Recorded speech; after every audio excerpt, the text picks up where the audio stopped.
نحمدہ ونصلی علی رسولہ الکریم اما بعد فاعوذ باللہ من الشیطان الرجیم بسم اللہ الرحمن الرحیم۔ بزرگوں اور دوستو، آج کے اس موضوع کے اندر قربانی کے جانوروں کے عیب ہے وہ بیان کیے جاتے ہیں۔ کون سا عیب ہو تو قربانی جائز ہے اور کون سا عیب ہو تو قربانی ناجائز ہے۔ تو قربانی کے جانور کو عیب سے خالی ہونا چاہیے، اور تھوڑا سا عیب ہو تو قربانی ہو جائے گی مگر مکروہ ہوگی، اور اگر زیادہ عیب ہوگا تو اس کی قربانی وہ جائز نہیں ہوگی۔ مثلا جس کے پیدائشی سنگ نہ ہوں اس کی قربانی جائز ہے، اور اگر سنگ تھے مگر ٹوٹ گیا اور مینگ تک ٹوٹا ہے تو ناجائز ہے، یعنی جس سنگ کے اندر جو گوشت ہوتا ہے وہاں تک ٹوٹا ہے تو وہ ناجائز ہے، اور اگر تھوڑا سا ٹوٹا ہے تو پھر جائز ہے۔ اور جس جانور میں جنون ہے اور اس حد کا ہے کہ وہ جانور چرتا بھی نہیں ہے تو اس کی قربانی ناجائز ہے، اور اس حد کا اگر نہیں ہے، چرتا پھرتا ہے، چرتا ہے تو پھر جائز ہے۔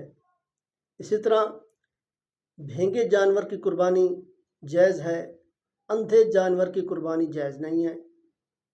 جس کا اندھا پن زہر ہو تو اس کی قربانی ناجائز ہے،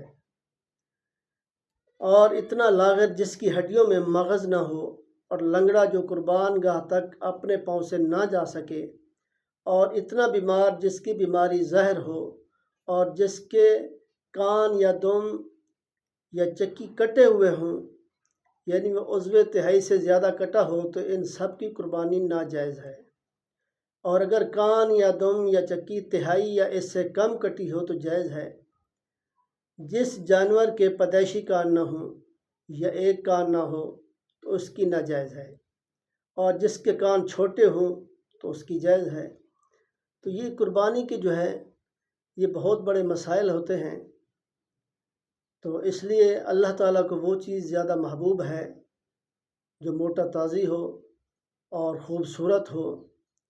جیسے اللہ خوبصورت ہے اور خوبصورت چیز کو ہی پسند کرتا ہے، لہذا اللہ کے ہاں وہ چیز مقبول ہوتی ہے۔ تو اللہ تعالیٰ فرماتا ہے کہ سب سے زیادہ خوبصورت اور چیز جو اللہ کے راہ میں قربانی کرنی ہے خوبصورت ہونی چاہیے، اور فربہ ہونی چاہیے، موٹی تازی ہونی چاہیے۔